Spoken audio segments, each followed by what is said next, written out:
TMNT time! Hello, welcome to another figure review. Today we're gonna have a look at the Neca Teenage Mutant Ninja Turtles Mondo Gecko, also known as Shred Mondo Shred, apparently what it says on the box. I love this old VHS style box that Neca has been doing with all their ultimate versions of the TMNT figure. Ultimate is basically, it's not a 2-pack, it's just one figure that comes with a crap ton of accessories. And for Mondo Gecko, you do get a skateboard, you do get like a little turtle thing. And I honestly don't really remember when Mondo Gecko showed up in the show. I have fond memories of the action figure. And I mean, this is an action figure, so maybe I get fond memories of this one. Anyway, it's always TMNT time when you're the real Payne, and if you're into that kind of stuff, you should really subscribe.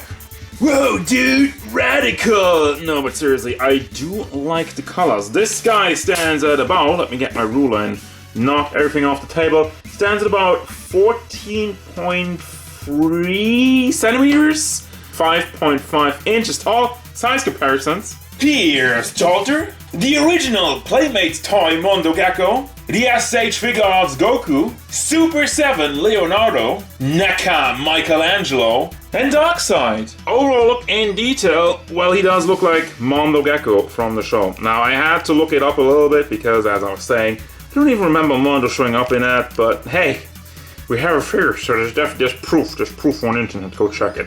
Now, the face sculpt, you got like a bright green and a dark green in the back. You got the two-tone, which goes through most of the figure. I'll get to that in a second. Want to focus on the face, you got the red eyes, teeth, and the black line work is present all throughout it as well. And it is good for the most part, as you can see with the teeth. It goes over the line a little bit, it's not completely straight. Then you have like the lines in the hat, which has somewhat two-tone.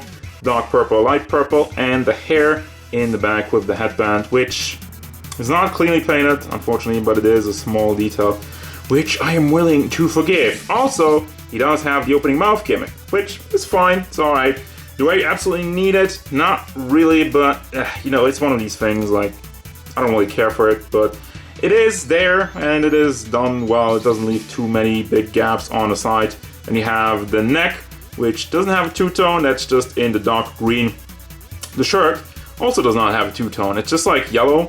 And you have the symbols in the front, which has some nice black line work around it. Some more on the side of his sleeves of the shirt. And then you have the purple elbow pads and more two-tone going on in the rest of his skin. You got the front part of light green, the darker green, with some more cartoon lining. I'm just gonna call it cartoon lining, those black thicker lines. Again, I like with this one, it looks pretty clean, and they have, I gotta say this, they have really been cleaning up their act recently.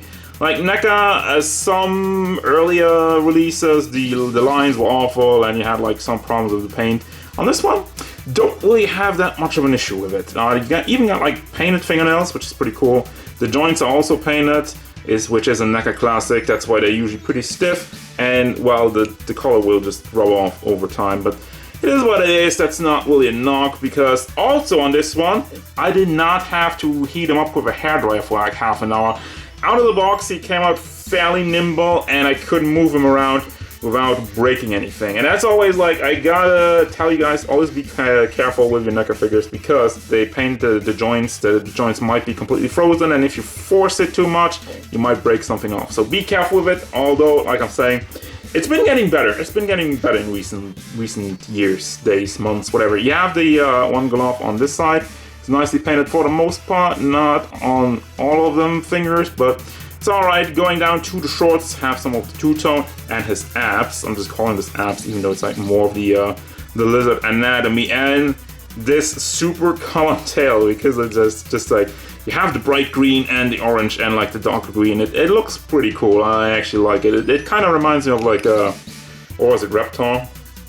Anybody know who Reptile is? Leave a like if you know who Reptile is. Also leave a like if you don't know who Reptile is. How about that? The skull knee pad and the red knee pad with some more line work in his thighs, and the big shoes to complete the skater look, because he has a skateboard.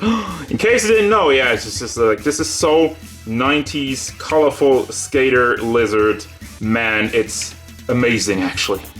Now for your articulation, I already shown you the mouth that opens about this much. Then we got the head, which moves. Let's see if I move the head around without moving the neck around. It does have some nice back and forth motion, tilting side to side and goes all the way around. It's hard to move it around without moving the neck around because the neck is also on a ball. So combining these two has some very nice range of motion for his head and neck specifically. Then you got the big hinge in the shoulder, goes all the way up, and you can also rotate it in there. Do you have a bicep swivel? I actually have not. I think I tried it out and it's stuck on this side, but it moves on this side, so you do have bicep swivels kind of hidden in the shirt. Just yeah, this one I don't want to force it. So then we have a hinge in the shoulder. You can bring that up, also rotate it around, and another hinge in the hand, goes up and down, and also rotation in there. Chest area, you don't really have that much. It's just a little bit of wiggle motion. Does go all the way around without any trouble. Got a nice swivel in there, but yeah, for the rest of it, you know, the nature of the shirt doesn't really leave that much to be offered, so that's fine. I don't really knock it.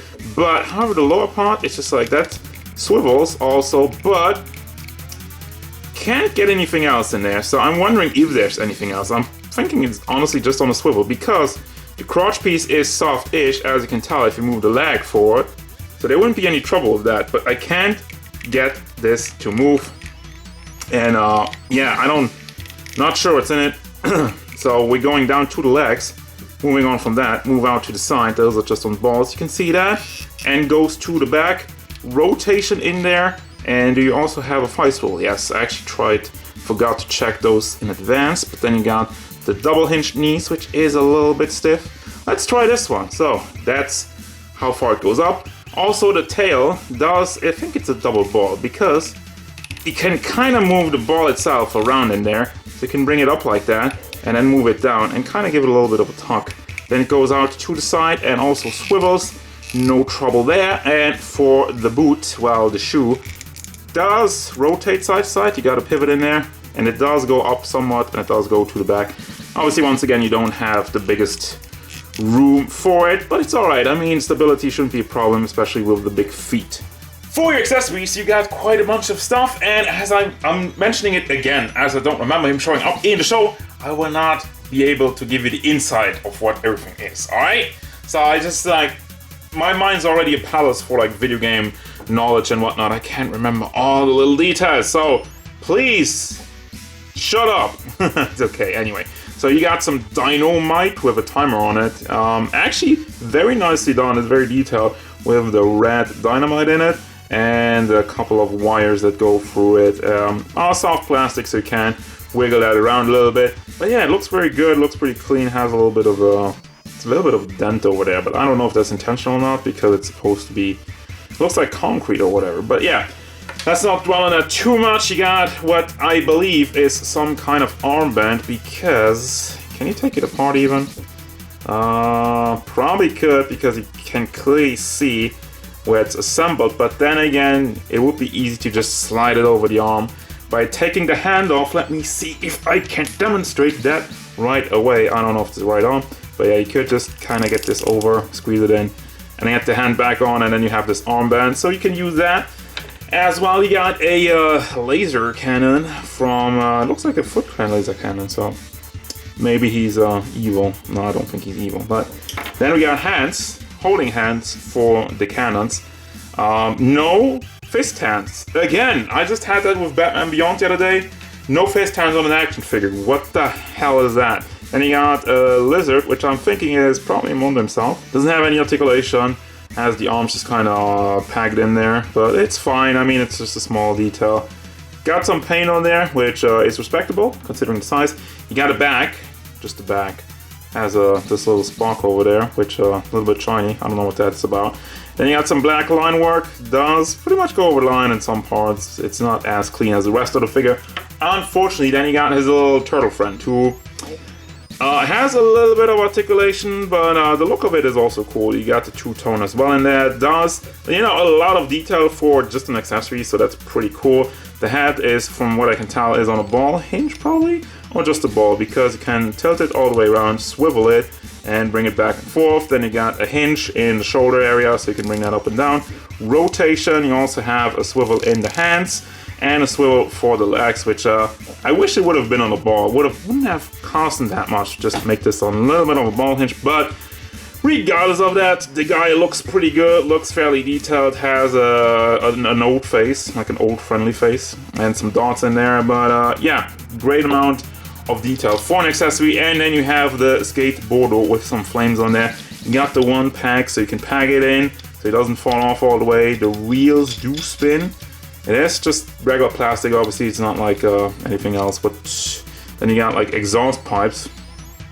On a skateboard, yes, I mean, this is the 90s, and this is the skateboard of a mutant lizard, so why would you question exhaust pipes on it? So yeah, that's all the accessories, quite a bunch.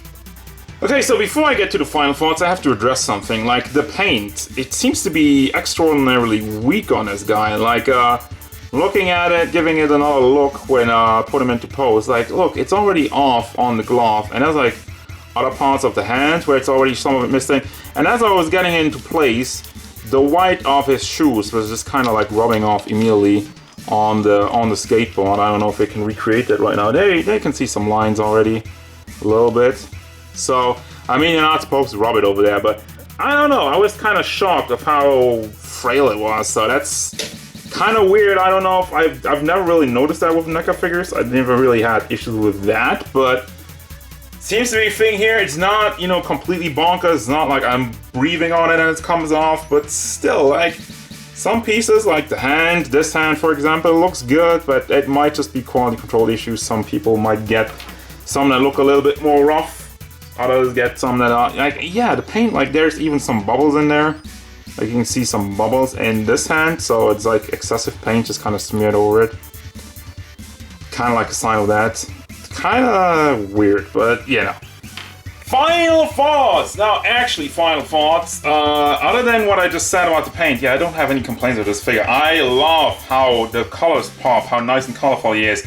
Got a bunch of accessories, like really, really a lot. The articulation is fairly standard, but fairly standard is not a bad thing. And again, I'm going back to it. I'm going to give him props for the line work looking clean and the articulation actually working without having him to be under a heater like a hairdryer for like 30 minutes or throw him into hot water. That should not be a thing.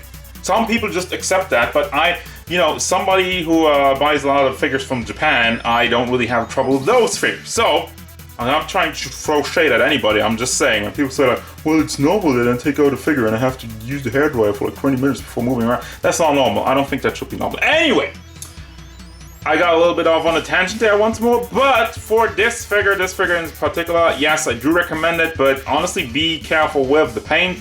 That is obviously one thing. If you wanna play with it, it's gonna probably have some paint chipping, probably have some paint rubbing off. But I think unless you really, really, really rough them up, it's not gonna go bye-bye that fast. So there you go with that. It doesn't really bother me personally. Again, recommend it.